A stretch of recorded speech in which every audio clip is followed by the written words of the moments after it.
वंदे मातरम साथियों, मैं गिरीश शर्मा उज्जैन मध्य प्रदेश से बीएड के चतुर्थ सत्रार्थ के विद्यार्थियों के लिए एक महत्वपूर्ण प्रश्न का हल इस वीडियो के माध्यम से आप तक पहुंचाने का प्रयास किया है। तो आइए देखते हैं हम अभिक्रमित अनुदेशन का इतिहास। अभिक्रमित अनुदेशन का प्रारंभ अधिगम के मनोविज्ञान से हुआ है, न कि तकनीकी से। व्यवहार में वांछित परिवर्तन को ही अधिगम कहा जाता है। मनोवैज्ञानिकों ने अधिगम संबंधी अनेकों सिद्धांत प्रस्तुत किए हैं। भारत में अभिक्रमित अनुदेशन का इतिहास। भारत में अभिक्रमित अनुदेशन का प्रारंभ सन 1963 से हुआ, जिसमें सेंट्रल पेडागोजिकल इंस्टीट्यूट इलाहाबाद में 3 दिवसीय विचार गोष्ठी का आयोजन हुआ। इसके उपरांत 1965 में एनसीईआरटी के मनोविज्ञान विभाग द्वारा अभिक्रमित अनुदेशन पर 2 सप्ताह का प्रशिक्षण दिया गया। इसके बाद 1966 में इनकी एक कार्यशाला भी आयोजित की गई।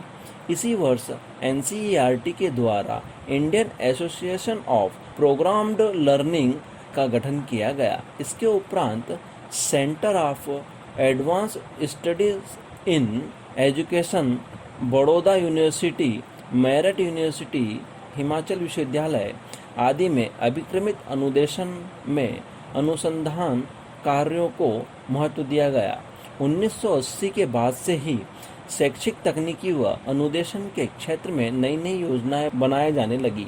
अब देखते हैं अभिक्रमित अनुदेशन का अर्थ एवं परिभाषाएं। अर्थ: अभिक्रमित अनुदेशन किसी अधिगम सामग्री को क्रमिक पदों की श्रृंखला में व्यवस्थित करने वाली एक क्रिया है, जिसके द्वारा छात्रों को उनकी परिचित पृष्ठभूमि से एक नवीन तथा जटिल प्रत्ययों, सिद्धांतों तथा अवबोधों की ओर ले जाता है।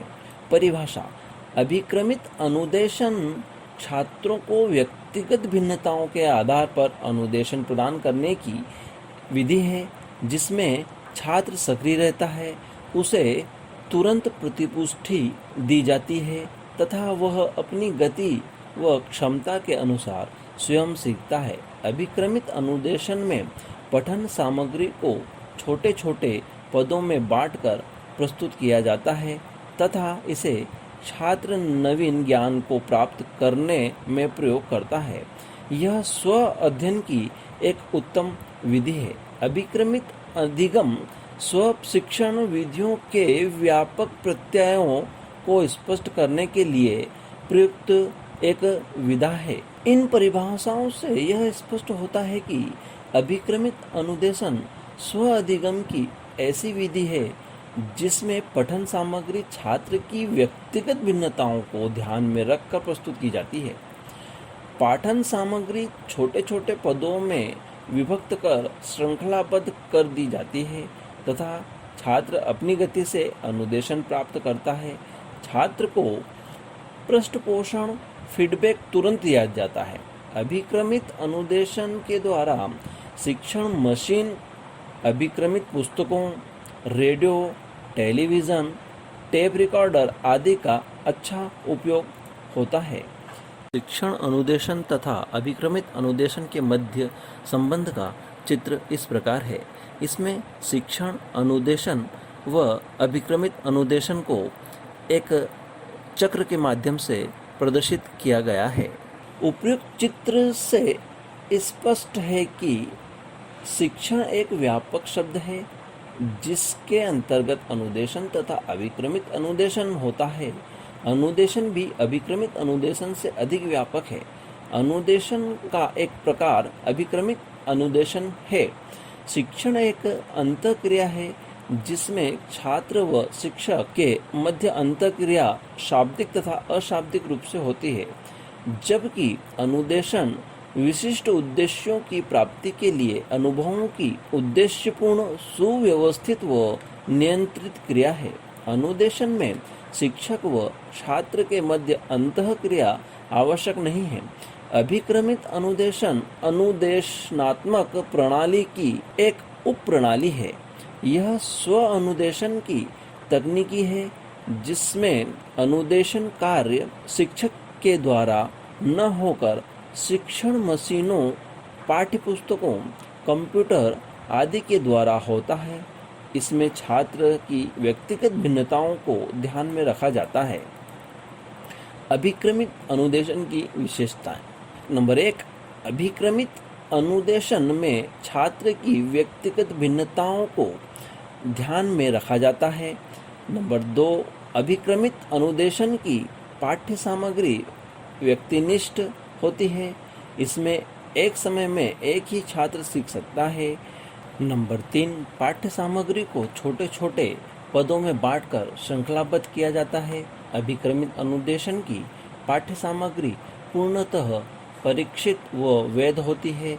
इसमें विद्यार्थी तथा अभिक्रम के मध्य अंतःक्रिया अभिक्रमित पुस्तक, शिक्षण मशीन, कंप्यूटर आदि के माध्यम से होती है।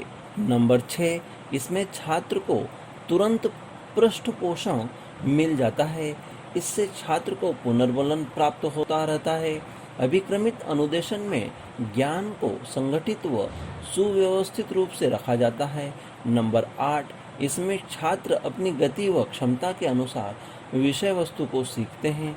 नंबर 9, अभिक्रमित अनुदेशन में छात्र की प्रगति का सतत मूल्यांकन होता रहता है। इससे प्रभावशाली शिक्षण में सहायता मिलती है। नंबर 10, अभिक्रमित अनुदेशन मनोविज्ञान के आधुनिक सिद्धांतों पर आधारित है। इससे छात्रों की कठिनाइयों का निदान कर उपचारात्मक शिक्षण भी दिया जाता है। अब देखते हैं अभिक्रमित अनुदेशन के मूलभूत सिद्धांत। नंबर 1, स्वगति से सीखने का सिद्धांत अभिक्रमित अनुदेशन शिक्षण अधिगम प्रक्रिया में व्यक्तिगत भिन्नताओं के सिद्धांत पर आधारित है। इसमें छात्र अपनी गति व क्षमता के अनुसार सीख सकता है। नंबर 2, छोटे छोटे पदों का सिद्धांत अभिक्रमित अनुदेशन में पाठ्य सामग्री को छोटे छोटे पदों में बांटकर श्रृंखलाबद्ध किया जाता है। छोटे छोटे पदों को आसानी से समझा व सीखा जा सकता है। प्रत्येक पद के उपरांत छात्र का मूल्यांकन होता है। नंबर 3, छात्र अनुक्रियाओं का सिद्धांत। इसमें अभिक्रमित अनुदेशन सक्रिय अनुबंध अनुक्रिया के सिद्धांत पर आधारित है। इसमें छात्र पूर्ण रूप से सक्रिय होते हैं तथा अनुक्रिया करते रहते हैं। नंबर 4, सक्रिय सहभागिता का सिद्धांत। इसमें अभिक्रमित अनुदेशन में छात्र व अभिक्रम के बीच अंतःक्रिया होती है। इसमें छात्र स्वयं सीखता है अतः वह सक्रिय भागीदारी निभाता है। नंबर 5, तत्काल पृष्ठपोषण का सिद्धांत। अभिक्रमित अनुदेशन में छात्र को तुरंत पृष्ठपोषण मिलता है अतः छात्रों की सही अनुक्रियाएं पुनर्वलित होती है। इससे अधिगम क्रिया अधिक प्रभावी होती है। अभिक्रमित अनुदेशन के लाभ। नंबर 1, अभिक्रमित अनुदेशन सामग्री छात्रों की व्यक्तिगत भिन्नताओं के आधार पर तैयार की जाती है।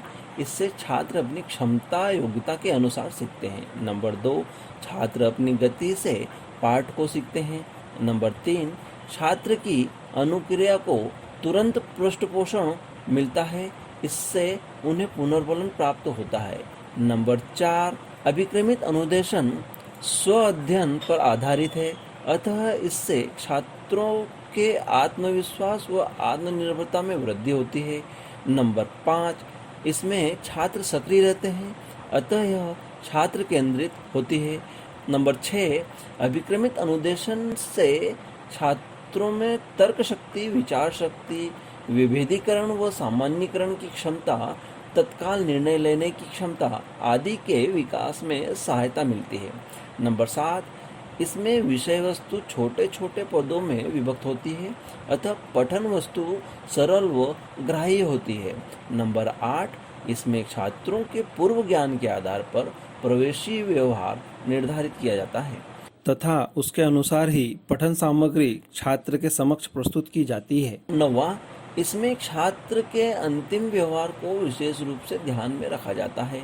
नंबर 10, इसमें मनोविज्ञान के अधिगम सिद्धांतों एवं पुनर्बलन के सिद्धांतों पर बल दिया जाता है। छात्रों को अनुक्रिया के लिए पुनर्बलन मिलते रहने से व्यवहार परिवर्तन स्थायी हो जाता है। इसमें कक्षा शिक्षण की भांति प्रत्येक छात्र पर ध्यान देने की आवश्यकता भी नहीं रहती है। अभिक्रमित अनुदेशन की सीमाएं। नंबर 1, कक्षा शिक्षण में शिक्षक द्वारा पढ़ाने पर जो भावात्मक वातावरण बनता है, अभिक्रमित अनुदेशन में उसका अभाव रहता है। छात्रों पर शिक्षक के व्यक्तित्व का प्रभाव नहीं पड़ता है। नंबर 2, अभिक्रमित अनुदेशन में अधिगम क्रिया पूर्णतः यांत्रिक हो जाती है। शिक्षण अधिगम क्रिया स्वाभाविक न रहकर मशीनी हो जाती है। नंबर 3, सभी विषयों एवं प्रकरणों के लिए अभिक्रमित अनुदेशन का प्रयोग नहीं किया जा सकता। कुछ विषयों एवं प्रकरणों में इसका प्रयोग कठिन होता है। नंबर 4, प्रत्येक छात्र स्व अध्ययन में व्यस्त रहता है, जिससे वह अन्य छात्रों से घुल मिल नहीं पाता है और उसमें सामाजिक मूल्यों का विकास नहीं हो पाता है। नंबर 5, अभिक्रमित अनुदेशन से भाषा शिक्षण के कौशल जैसे बोलना, लिखना, रचनात्मकता, चिंतन मनन शक्ति आदि का विकास अधूरा रह जाता है। केवल छात्रों में पढ़ने व बोध शक्ति का विकास हो पाता है। जो छात्र पढ़ने में जागरूक नहीं होते, वे अभिक्रमित अनुदेशन से लापरवाह हो जाते हैं तथा धीरे धीरे पढ़ने में उनकी रुचि समाप्त हो जाती है। अभिक्रमित अनुदेशन द्वारा केवल ज्ञानात्मक उद्देश्यों को ही प्राप्त किया जा सकता है। भावात्मक तथा क्रियात्मक उद्देश्यों को प्राप्त करना कठिन होता है। धन्यवाद।